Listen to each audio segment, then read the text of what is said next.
Hello बच्चों, चलिए प्रश्न पढ़ते हैं। तो प्रश्न में दिया गया है, धान के खेतों में एजोला के साथ पाया जाने वाला नाइट्रोजन स्थिरीकारक सूक्ष्म जीव है। तो विकल्प दिए गए हैं स्पाइरुलिना, फ्रैंकिया, एनाबिना, टोलिपोथ्रिक्स। तो इस प्रश्न की मुख्य अवधारणा के बारे में हम जान लेते हैं। तो यहाँ लिखेंगे मुख्य अवधारणा।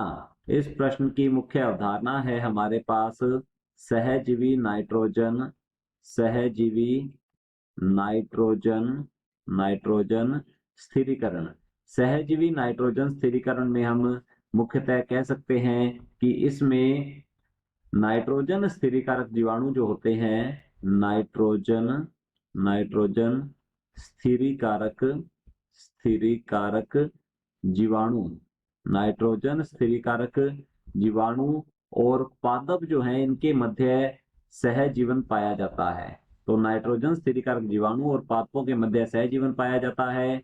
ये नाइट्रोजन स्थिरीकरण करते हैं। तो ये जीवाणु नाइट्रोजन स्थिरीकरण का कार्य करते हैं, अर्थात वायुमंडलीय नाइट्रोजन को उपयोग योग्य यौगिकों में परिवर्तित कर पादप को उपलब्ध करवाते हैं और बदले में पादप से प्राप्त करते हैं ये भोजन तथा आवास। इस प्रकार के सहजीवन को कहते हैं हम सहजीवी संबंध, और यही होता है सहजीवी नाइट्रोजन स्थिरीकरण।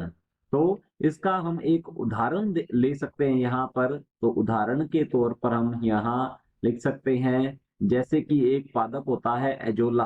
तो यहाँ लिखेंगे एजोला पादप है ये। एजोला पादप एक टेरिडोफाइट होता है। तो ये एक टेरिडोफाइट है, टेरिडोफाइट होता है। यह एक फर्न है, तो लिख लेते हैं टेरिडोफाइटस पादप है ये। और इस पादप का एक नाइट्रोजन स्थिरीकारक जीवाणु के साथ सहजीवी संबंध होता है जिसका नाम है एनाबिना। तो लिखते हैं एनाबिना। यह एक नील हरित शैवाल होता है जो कि नाइट्रोजन स्थिरीकरण का कार्य करता है। नाइट्रोजन स्थिरीकरण करके यह एजोला पादप को उपलब्ध करवाता है और बदले में इसे आवास और भोजन लेता है। तो धान के खेतों में एजोला पादप का उपयोग करके वहां की जो उत्पादकता है उसको बढ़ाया जा सकता है, मिट्टी की उर्वरता को बढ़ाया जा सकता है। तो चलिए देखते हैं विकल्प को। विकल्प ए में दिया गया है स्पाइरुलिना। स्पाइरुलिना जो है ये उच्च प्रोटीन युक्त, हम कह सकते हैं नील हरित शैवाल होता है। तो हमारा विकल्प ए जो है ये गलत होगा। स्पाइरुलिना का एजोला पादप के साथ कोई सहजीवी संबंध नहीं होता है।